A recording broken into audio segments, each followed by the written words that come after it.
படுத்தணும் அப்படிங்கிறதுக்காக நிறையா அதை போட்டிருக்கிறாங்க.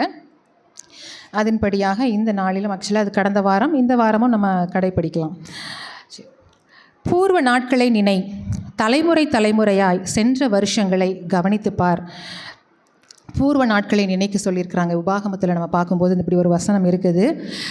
பூர்வ நாட்களை நம்ம நினச்சி பார்க்குறது மூலமாக நம்ம அநேக ஆவிக்குரிய பாடங்களை நம்ம கற்றுக்கொள்ள இருக்கிறோம்.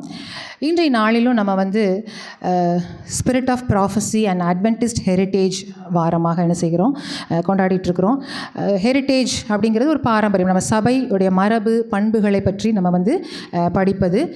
ஸ்பிரிட் ஆஃப் ப்ராஃபஸி அப்படிங்கிறது தேவனிடத்திலிருந்து தீர்க்க தரிசனங்களை பெறக்கூடிய ஒரு திறன் தான் ஸ்பிரிட் ஆஃப் ப்ராஃபஸி. நம்முடைய முன்னோர்கள் அவங்களுடைய தியாகத்தின் விளைவாக ஏற்படுத்தப்பட்டது தான் இந்த சபை. The great disappointment day October 22 கடந்து போச்சு. அதை நினைவு கூறுவ விதத்தில் தான் நம்ம இன்றைக்கி அதை ஆசரிச்சிட்ருக்கிறோம். 1844 அக்டோபர் 22 அதை யாரும் மறக்க முடியாத ஒரு தேதி நம்முடைய சபையில். எப்படி ஒரு குழந்தை பெற்றெடுக்கும் போது அந்த தாய்க்கு ஒரு வேதனை, ஒரு கண்ணீரோடு அந்த குழந்தையை பெற்றெடுப்பாங்க இல்லையா, அதே போல் தான் இந்த சபை அப்படி தான் பிறந்துச்சு. ஒரு கண்ணீரின் அனுபவத்துக்குள்ளதாக தான் இந்த சபை பிறந்தது. 1844 அக்டோபர் 22 இயேசு கிறிஸ்து வருவார் அப்படிங்கிற வில்லியம் மில்லருடைய போதகத்தை அவங்க கை கொண்டு பயங்கர ஒரு ஏமாற்றம், அந்த ஏமாற்றத்துக்கு பின்பதாக ஆண்டவர் அங்கங்கே ஒவ்வொரு பிள்ளைகளை என்ன செஞ்சாங்க, ஆயத்தப்படுத்தி இந்த பிள்ளைகளுடைய கடின உழைப்பு தியாகம் அது மூலமாக தான் இந்த சபை என்ன செஞ்சிருக்கு, ஏற்படுத்தப்பட்டு இருக்கிறது. இதை நம்ம நினைவு கூறுறது எதுக்காக ஏதோ ஒரு ப்ரோக்ராம் நடத்தணும் அப்படிங்கிறதுக்காக கிடையாது. நம்மளுடைய விசுவாசம் இப்போ நம்ம திரும்பி பார்த்து நம்முடைய முன்னோர்களுடைய விசுவாசம் எப்படி இருந்தது, எவ்வளோ தியாகத்தின் அடிப்படையில் இந்த சபையை அவங்க ஆரம்பிச்சிருக்கிறாங்க, நம்மளுடைய விசுவாசம் எப்படி இருக்குது, நம்ம இன்னும் அதை மேம்படுத்த நம்ம என்ன செய்யணும், அவங்க செஞ்ச அந்த வேலைகளை நம்மளும் இன்னும் தொடர்ந்து செய்யணும் அப்படிங்கிறத ஒரு நினைவுபடுத்தும் விதத்தில் தான் இந்த நிகழ்வுகள் உங்களுக்கு முன்பதாக இருக்கிறது. அநேக பிள்ளைகள் தங்களுடைய சொத்துக்களை தான் இழந்து சொத்துக்களை விற்று இந்த ஊழியத்தை அவங்க என்ன செஞ்சாங்க, தாங்கினாங்கன்னு பார்க்குறோம். வெளிப்படுத்தின விசேஷம் 19ஆம் அதிகாரம் 10ஆம் வசனத்தில் எப்படி சொல்லுது, இயேசுவை பற்றின சாட்சி தீர்க்க தரிசனத்தின் ஆவியாக இருக்கிறது அப்படின்னு சொல்லிட்டு நம்ம பார்க்குறோம்.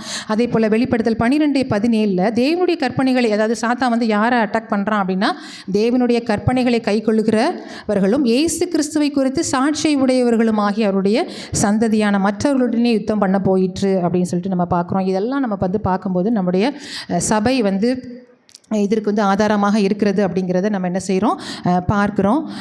ஸ்பிரிட் ஆஃப் ப்ராஃபஸி, அதாவது தேவனுடைய அந்த ஸ்பிரிட் ஆஃப் ப்ராஃபஸி மூலியமாக நம்முடைய சபைக்கு கொடுக்கப்பட்ட ஒரு கோல் இருக்குது. என்ன ஒரு இலக்கு அப்படின்னா, வேத சத்தியத்தை நம்ம நிலைநிறுத்தணும், உடல் ஆரோக்கியத்தை ஊக்கப்படுத்துறது, மிஷினரி ஒர்க் அதாவது ஊழியங்களை தாங்குவது. இந்த 3 கோல்கள் தான் நம்ம இப்போ ஸ்பிரிட் ஆஃப் ப்ராஃபஸி மூலமாக நம்முடைய சபைகளுக்கு கொடுக்கப்பட்ட ஒரு இலக்காக என்ன செய்கிறது இருக்கிறது. இவ்விதமாக ஒரு வசனம் கூறப்பட்டிருக்கிறது, சமாதானத்தை கூறி நற்காரியங்களை சுவிசேஷமாய் அறிவித்து ரட்சிப்பை பிரசித்திப்படுத்தி உன் தேவன் ராஜரிகம் பண்ணுகிறார் என்று சீயோனுக்கு சொல்லுகிற சுவிசேஷகனுடைய பாதங்கள் மலைகளின் மேல் எவ்வளவு அழகாய் இருக்கின்றன. அப்படிப்பட்ட சுவிசேஷகருடைய பாதங்கள் இப்பொழுது உங்களுக்கு முன்பதாக.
என் பெயர் ஜேம்ஸ் ஒயிட். நான் தான் செவன்த் டே அட்வென்டிஸ்ட் சர்ச்சோட கோஃபவுண்டர்.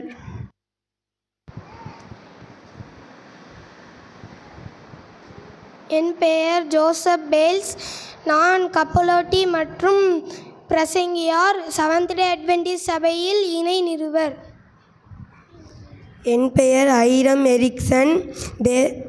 ஏசப்பா பரிசுத்த தலத்தில் மகா பரிசுத்த தலத்தில் இருக்கிற போல ஒரு தரிசனம் கண்டேன்.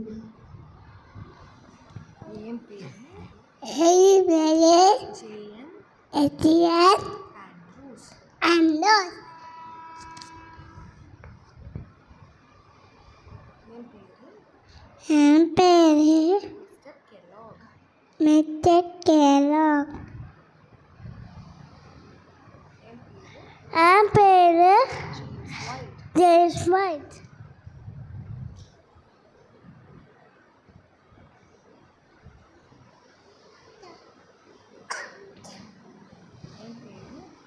என் பேர் குரியா ஸ்மித்.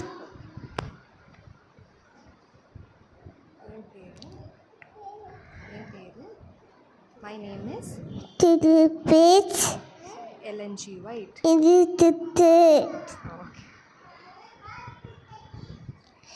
என் பெயர் Ellen Gould White. Seventh Day Adventist Church ஓட பெண் முழு தீர்க்கதரிசி.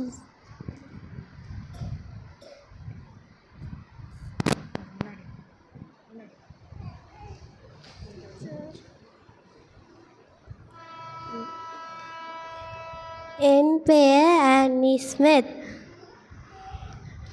நான் ஒரு பாடக ஆசிரியர். சீனோகிரியில் உள்ள பாட்டெல்லாம் நான் எழுதினேன்.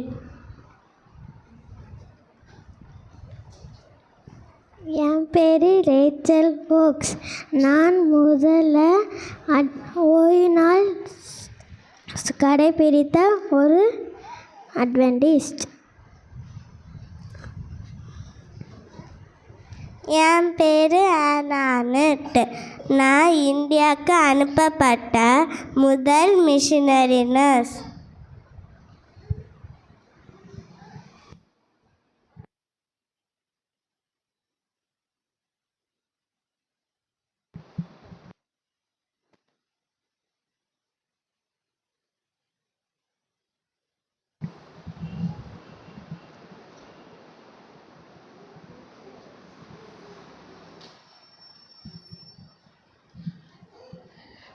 நம்முடைய முன்னோடிகள் வந்து சின்ன சின்ன உருவத்தில் நீங்கள் பார்த்துருப்பீங்க.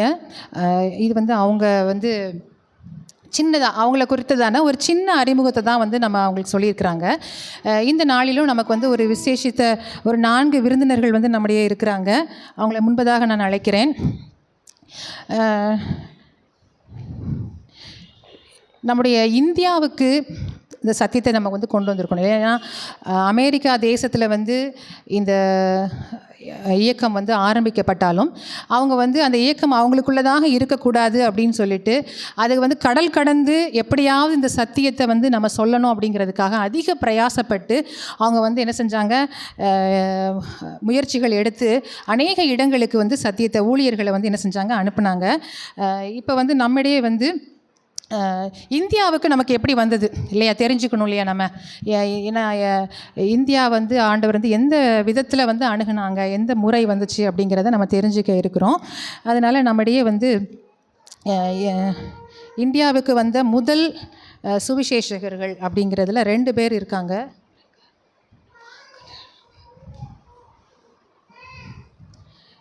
திரு பாஸ்டர் ஸ்டீஃபன் ஹாஸ்கல் அவர்களும் டாக்டர் பர்சி டில்சன் மாகன், இவங்க 2 பேரும் தான் முதலாவது இந்தியாவுக்கு வந்த ஊழியர்கள். சரிங்களா? இப்போ வந்து நான் வணக்கம் போதகர் ஸ்டீஃபன் ஹாஸ்கல் அவர்களே. இவங்க போதகர் ஸ்டீஃபன் வந்து இவங்க வந்து என்னவா இருக்கிறாங்க அப்படின்னு சொன்னால் பப்ளிஷிங் மினிஸ்ட்ரியில் இருக்கிறாங்க, புத்தக இது அச்சிடும் இயக்கத்தில் இருக்கிறாங்க, அப்புறம் உலகளாவிய ஊழியம், கிராம இது நகர்ப்புற ஊழியம், கான்ஃபரன்ஸ், ஒரு அட்மினிஸ்ட்ரேஷன் நிர்வாக பொறுப்பில் வந்து இருக்கிறாங்க. அநேக கல்லூரிகளை வந்து அவங்க என்ன செஞ்சுருக்கிறாங்க, நிறுவி இருக்கிறாங்க. டாக்டரின் அண்ட் பைபிள் ப்ராஃபஸி அப்படிங்கிற புத்தகத்துக்கு அவங்க வந்து ஆசிரியராகவும் என்ன செய்கிறாங்க, இருந்திருக்கிறாங்க. இப்படி வந்து ஆண்டவருடைய ஊழியத்தை பல்வேறு பரிமாணங்களில் வந்து அவங்க என்ன செஞ்சிட்ருக்காங்க, செஞ்சிட்டு இருந்தாங்க. இப்பொழுதும் அவங்க இந்தியாவுக்கு வந்து அவங்களுடைய ஊழிய அனுபவத்தை இன்றைக்கி நம்ம சபை மக்களுக்கு முன்பதாக அவங்க வந்து தெரிவிக்க இருக்கிறாங்க.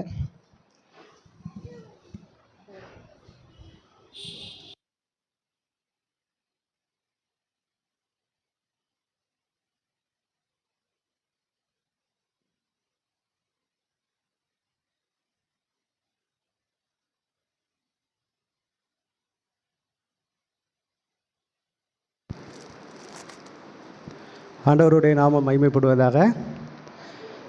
என்னுடைய பேர் பாஸ்டர் ஸ்டீபன் எஸ்கேல். என்னுடைய பிறந்த ஊர் அமெரிக்காவில் மாசசூசெட்ஸ் என்ற இடம். கிபி நான் 1882 ஆண்டு என்னுடைய ஃப்ரெண்டை பார்க்குறதுக்காக மாறன் என்பவரை சந்தித்தேன். அவர் மூலமாக அமெரிக்கா முழுவதுமாக சுற்றுப்பயணம் மேற்கொண்டேன். இருந்த போதிலும் அங்கே நம்மளுடைய சத்தியத்தை செவன்த் டே அட்வென்டிஸ்டை பறைசாற்றி வந்தேன். அவங்க மூலமாக நியூசிலாந்து, சீனா, ஆப்பிரிக்கா போன்ற நாடுகளுக்கு சென்று வந்தேன். இது எல்லாம் முடித்த பின்பு நான் திரும்பவும் இந்தியாவுக்கு செல்வதற்காக திட்டமிட்டேன். இந்தியாவுக்கு செல்வதற்காக நான் பிரயாசம் எடுத்த அந்த நேரத்தில் எனக்கு ஒரு அனுமதியும் கிடைத்தது. கிபி 1889 ஆண்டு நான் இந்தியாவுக்கு முதன்முறையாக காலடி எடுத்து வைக்கிறேன். கல்கத்தா பகுதியில் அங்கே பிரிட்டிஷ் ஆட்சி நடைபெற்று கொண்டு இருக்கிறது. ரொம்ப காரசாரமான நேரத்தில் நான் அங்கே இருக்கிறேன். அப்போ பிரிட்டிஷில் ஒரு நண்பர் எனக்கு ஃப்ரெண்டாக அறிமுகம் ஆகிறார். ஆண்ட்ரூஸ் என்பவர் மூலமாக அறிமுகமாகிறேன்.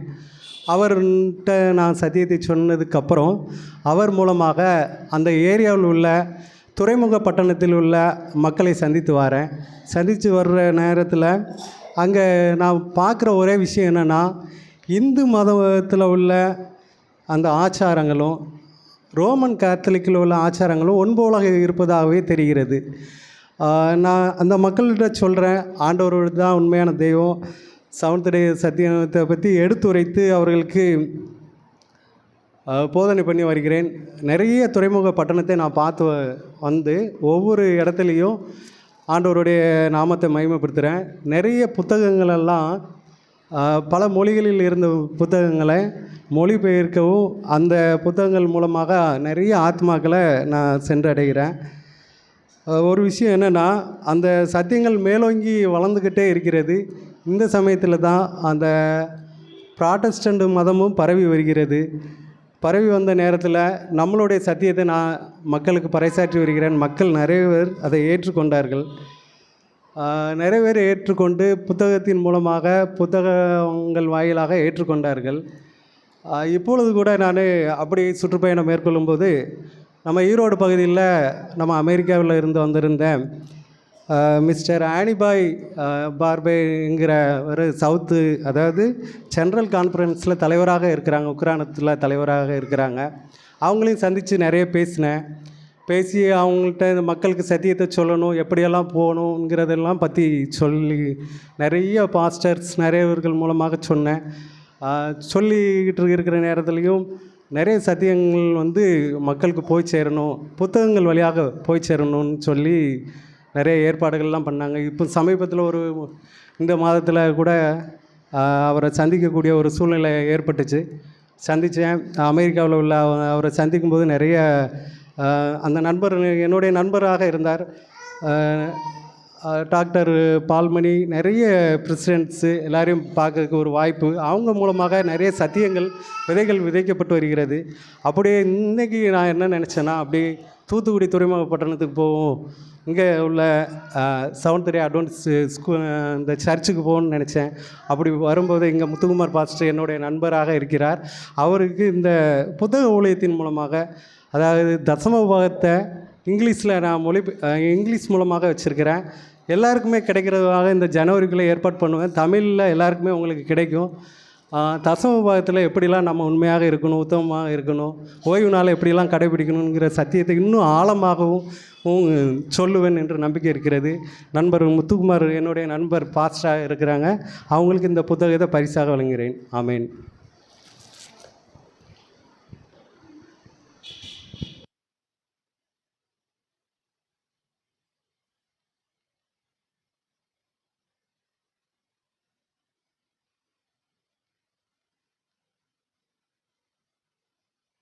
நன்றி திரு ஸ்டீஃபன் போதகர் ஸ்டீஃபன் ஹாஸ்கல் அவர்களே. இவங்க வந்து போதகர் இவங்க வந்து இந்தியாவுக்கு வந்து எதை ஹைலைட் பண்ணிட்டு போனாங்க? புத்தக ஊழியம் இல்லையா? புத்தக ஊழியம் தான் வந்து இந்தியாவுக்கு சிறந்த ஒரு வழியாக இருக்கும், சத்தியத்தை கொண்டு வரதுக்கு சரியான வழியாக இருக்கும் அப்படிங்கிற ஒரு மேன்மையான ஒரு காரியத்தை இவங்க சொன்னது மூலமாக ஒரு புத்தக ஊழியம் நம்ம இந்தியாவில் நடைபெறுவதற்கு தேவன் கிருபை செஞ்சாங்க. இங்கே படத்தில் பார்த்த மாதிரி இந்த முகத்துக்கு சொந்தக்காரர் இவர் தான் இல்லையா? இவர் தான் இந்தியாவுக்கு வந்து புத்தக ஊழியம் நடந்தால் நல்லது அப்படின்னு சொன்னவர்.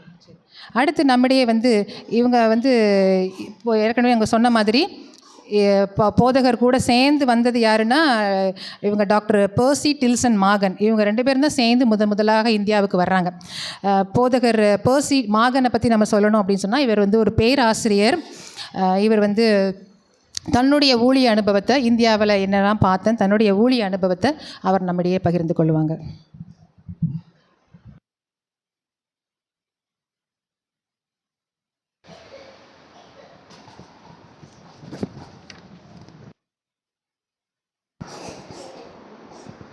அனைவருக்கும் ஓய்வு நாள் வாழ்த்துக்கள். என்னோடய பேர் வந்து டாக்டர் பெர்சி டில்சன் மேகன். நான் பிறந்த ஊருன்னு பார்த்தீங்கன்னா நான் அயர்லாண்டில் பிறந்தேன். ஆனால் வளர்ந்ததெல்லாம் வந்து அமெரிக்காவில் தான். இப்போ என்னோடய குடும்பமாக வந்து எல்லாருமே அமெரிக்காவுக்கு வந்து புலம்பெயர்ந்துட்டோம். அப்புறம் அங்கே 1888ஆம் ஆண்டு வந்து நான் காலேஜ் போயிருந்தேன். அப்போ என்னோடய காலேஜ் வந்து பேட்டில் க்ரீக் அப்படின்ற இடத்துல நம்ம ஒரு அட்வென்டிஸ்ட் கல்லூரியில் படிக்க எனக்கு வாய்ப்பு கிடச்சிது. அப்போ அங்கே படிக்கும்போது தான் எனக்கு எல்என்ஜி ஒயிட் அவங்களோட ஃப்ரெண்ட்ஷிப் கிடச்சிது. 1889 அப்போது அவங்க எனக்கு ஒரு ஆலோசனை ஒன்று கொடுத்தாங்க. இந்த மாதிரி ஸ்டீஃபன் ஹாஸ்டல்னு சொல்லிட்டு நம்ம போதகர் இருக்காங்க, அவங்க வந்து ஒரு குளோபல் டூர் போகிறாங்க, உலகளாவிய டூர் ஒன்று போகிறாங்க. எதுக்காக போகிறாங்க அப்படின்னா உலகம் ஃபுல்லாக நம்மளுடைய சர்ச்சு ஸ்தாபனத்தை நிறுவனத்துக்காக எந்தெந்த இடத்துலலாம் ஆரம்பிக்கலாம் அப்படின்னு சொல்லிட்டு பார்க்குறதுக்காக போகிறாங்க. நீங்களும் அவங்க கூட போங்க அப்படின்னு சொல்லிட்டு ஒரு ஆலோசனை எனக்கு கொடுத்தாங்க. நானும் அந்த ஆலோசனையை ஏற்றுக்கிட்டு பாஸ்டர் ஸ்டீஃபன் ஹாஸ்டல் கூட நம்ம இந்தியா, சைனா, அப்புறம் ஜப்பான், சவுத் ஆஃப்ரிக்கான்ற மாதிரி எல்லா இடத்துக்கும் நாங்கள் போயிருந்தோம். அப்போ நாங்கள் இந்தியாவுக்கு வந்திருக்கும்போது இங்கே நிறைய புனித ஸ்தலங்கள் நிறையா இருந்துச்சு. எல்லா ஸ்தலங்களுக்கும் போய் பார்த்தோம். அங்கே எல்லாமே சிலை வழிபாடு, ஹிந்து கோயில்கள் நிறையா இருந்துச்சு. அங்கே எல்லாம் சிலை வழிபாடு பண்ணிக்கிட்டு இருந்தாங்க. அதே மாதிரி தேவாலயத்துக்கு போய் பார்க்கும்போது அங்கேயும் சிலை வழிபாடு இருந்துச்சு. இப்போ இதெல்லாம் பார்க்கும்போது எனக்கு ஒரு தேவ வசனம் ஒன்று ஞாபகம் வந்துச்சு. மீகா 4:5 சொல்கிற மாதிரி, அவனவன் தன் சகல ஜனங்களும் தங்கள் தங்கள் தேவனுடைய நாமத்தை பற்றி கொண்டு நடப்பார்கள், நாங்களும் எங்கள் தேவனாகிய கர்த்தருடைய நாமத்தை பற்றி கொண்டு என்றென்றைக்கும் உள்ள சதா காலங்களும் நடப்போம் அப்படின்ற ஒரு வசனம் தான் எனக்கு எங்கள் இந்தியாவுக்கு வரும்போது ஞாபகம் வந்துச்சு. இதில் அதுவும் இல்லாமல் இப்போ அடுத்தது இந்தியாவோட மக்களை பார்த்திங்கன்னா எல்லாருமே அதிகமான மக்கள் வந்து ஹிந்துக்களாக தான் இருந்தாங்க. இந்துக்கள் அப்புறம் பாமர ஜனங்களாக இருந்தாங்க. இப்போ அவங்களுக்கு வந்து நம்ம புத்தக ஊழியத்தின் மூலிமா ஊழியம் பண்ணோன்னா அவங்களுக்கு ஈஸியாக அவங்களுக்கு சென்றடையும் அப்படின்னு சொல்ல முடியாது. ஸோ அவங்களுக்கு வந்து மருத்துவ ஊழியம் மூலிமா பண்ணலாம் அப்படின்ற மாதிரி எனக்கு தோணுச்சு. ஏன் அப்படின்னா இப்போ பாமர மக்களை பார்க்கும்போது நானும் ஒரு கஷ்டப்படுற குடும்பத்திலேருந்து வந்தவன் தான். ஸோ அவங்க கஷ்டப்படும் போது நம்ம பட்ட கஷ்டம் அவங்களும் படக்கூடாது. நம்ம எப்படி தேவனை போய் தெரிஞ்சோமோ அவங்களுக்கும் நம்ம சொல்லித்தரணும். அவங்களுக்கு எப்படி ஈஸியாக போய் சேரும் அப்படின்னா மருத்துவ மூலியமாக தான் அவங்களுக்கு சேரும் அப்படின்றது தான் எனக்கு என் மனசில் பட்டுச்சு. இப்போ நாங்கள் இங்கே சுற்றுப்பயணத்தெல்லாம் முடிச்சுட்டு மறுபடியும் எங்கள் ஊருக்கு போயிட்டு அங்கே 1890ஆம் ஆண்டு ஆகஸ்ட் 26ஆம் தேதி ஒரு அறிக்கை ஒன்று ரெடி பண்ணேன். அந்த அறிக்கையில் வந்து என்ன கொடுத்துருந்தேன்னா, இந்தியாவில் மருத்துவ பணி அப்படின்ற தலைப்பில் தான் அந்த அறிக்கையை கொடுத்துருந்தேன். ஏன்னா அந்த மருத்துவ பணி மூலியமாக தான் ஏழை எளிய மக்கள், பாமர மக்களுக்குலாம் அந்த ஊழியம் வந்து ஈஸியாக சென்றடையும். அதுவும் இல்லாமல் இன்னொன்று, நாங்கள் சுற்றுப்பயணம் மேற்கொண்ட டைமில் ஜெய்ப்பூரில் போய் ஜெய்ப்பூர் வழியாக போயிட்டு இருக்கும்போது அங்கே ஒரு மருத்துவ ஊழிய பயிற்சி பள்ளி ஒன்று போய் பார்த்தோம். அங்கே இருக்கிற மக்கள், அங்கே அந்த பயிற்சி பள்ளி வந்து ரொம்ப நேர்த்தியாக நடந்துச்சு. அந்த மாதிரி ஒரு நேர்த்தியாக வந்து வேறு எங்கேயும் நான் பார்த்ததில்ல. அதேமாரி அங்கே எல்லாம் பக்தியோடவும் இருந்தாங்க, நல்லா நேர்த்தியாகவும் நடந்துகிட்டு இருந்தாங்க. ஸோ அதனால் நம்ம இந்த ஊர் மக்களுக்கு இந்த பயிற்சி பள்ளி பண்ணோன்னா இன்னும் நல்லாயிருக்கும் அப்படின்ற மாதிரி அந்த அறிக்கையை கொடுத்துருந்தேன். ஸோ அந்த அறிக்கையை பேஸ் பண்ணி 1896ஆம் ஆண்டு Samantha white, Margaret green, GB Edwards அப்படின்ற ஒரு 3 நர்ஸும், அப்புறம் ஓஜி பிளேஸ்ன்ற ஒரு டாக்டர், அவங்க தலைமையில் இந்த 4 பேரும் நம்ம ஊழியத்துக்காக நம்ம இந்தியாவுக்காக அனுப்பி வச்சுருந்தாங்க. இந்தியாவுக்கு அனுப்பி இந்த நர்சிங் ட்ரைனிங் ஒரு இன்ஸ்டியூட் ஆரம்பிக்கிறதுக்காக அனுப்பியிருந்தாங்க. ஸோ இந்தியாவில் மருத்துவ ஊழியம் நடக்கிறதுக்கு இந்த அறிக்கை உதவியாக இருந்துச்சு அப்படின்றத தெரிவிச்சுக்கிறேன். ஸ்டீஃபன் ஹாஸ்கல் போதகரோட இணைந்து வந்த டாக்டர் மாகன் அவங்க கொடுத்த அறிக்கை வந்து மருத்துவ ஊழியம், இவங்க புத்தக ஊழியத்தை ஹைலைட் பண்ணாங்க. மருத்துவ ஊழியத்தை வந்து இவங்க முக்கியப்படுத்தி நிமித்தமாக போதகர் மாகன், உங்களுக்கு தெரியாது, நீங்கள் அதிக முயற்சி எடுத்திருந்தீங்க இல்லையா? இப்போ வந்து பார்த்தீங்க அப்படின்னா உங்களுடைய முயற்சினால் இப்போ தஞ்சாவூர், பூனா, நியூஸ்வித் அப்படிங்கிற ஒரு 10 இடங்களில் வந்து அட்வென்டிஸ்ட் மருத்துவமனை வந்து இப்போ இருக்குது. அதில் 4 இடத்துல வந்து நர்சிங் பயிற்சி பள்ளியும் என்ன செய்யுது, இப்போ இருக்குது. ரொம்ப சந்தோஷம். இந்த மருத்துவ ஊழியம் மூலமாக தேவனுடைய நாமம் இந்த இந்தியாவில் வந்து வருவதற்கு இவங்க எடுத்த முயற்சிக்காக நான் என் தேவனை ஸ்தோத்தரிக்கிறேன். அடுத்ததாக திரு எட்சன் ஒயிட் அவர்களை நான் வந்து அழைக்கிறேன். எப்படி வந்து நம்முடைய சத்தியத்துக்கு வந்து நம்முடைய சத்தியம் வந்து இங்கே வர்றதுக்கு நம்மளோட சபை ஒரு காரணமாக இருந்து, சபைக்கு பேலன்ஸாக இன்னொன்று இருக்குது. ஒரு தராசுனா 2 இருக்கணும் இல்லையா? ஒன்று வந்து சபை சத்தியம் இருக்குது, இன்னொரு பக்கம் என்னது, நம்முடைய பள்ளிக்கூடம் இல்லையா? அது மூலமாகவும் நமக்கு வந்து அநேக மக்களுக்கு வந்து செவன்த் டே அட்வென்டிஸ்ட் ஸ்கூல் மூலமாகவும் அநேகருக்கு வந்து இப்படிப்பட்ட ஒரு சத்தியம் இருப்பது வந்து தெரிய வந்தது. அதுவும் ஒரு முக்கிய பங்கு வகிச்சது. அதை பொறுத்ததான ஒரு செய்தியை நம்முடைய திரு எட்சன் ஒயிட் அவங்க வந்திருக்கிறாங்க. அவங்க நம்முடைய பகிர்ந்து கொள்ளுவாங்க.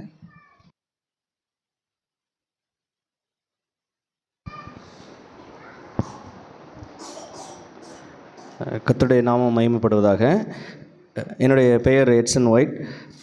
எனக்கு சரியாக 19 வயது இருக்கும்போது பேட்டில் கிரீக்கில் இருக்கக்கூடிய ஒரு அச்சகத்தில் நின்று கொண்டிருந்தேன். அப்பொழுது வெளியே வந்து பார்த்திங்கன்னா கட்டைகளை, அச்சகத்திற்கு வெளியே ஒருவர் வந்து கட்டைகளை வந்து உடைத்து கொண்டிருந்தாங்க.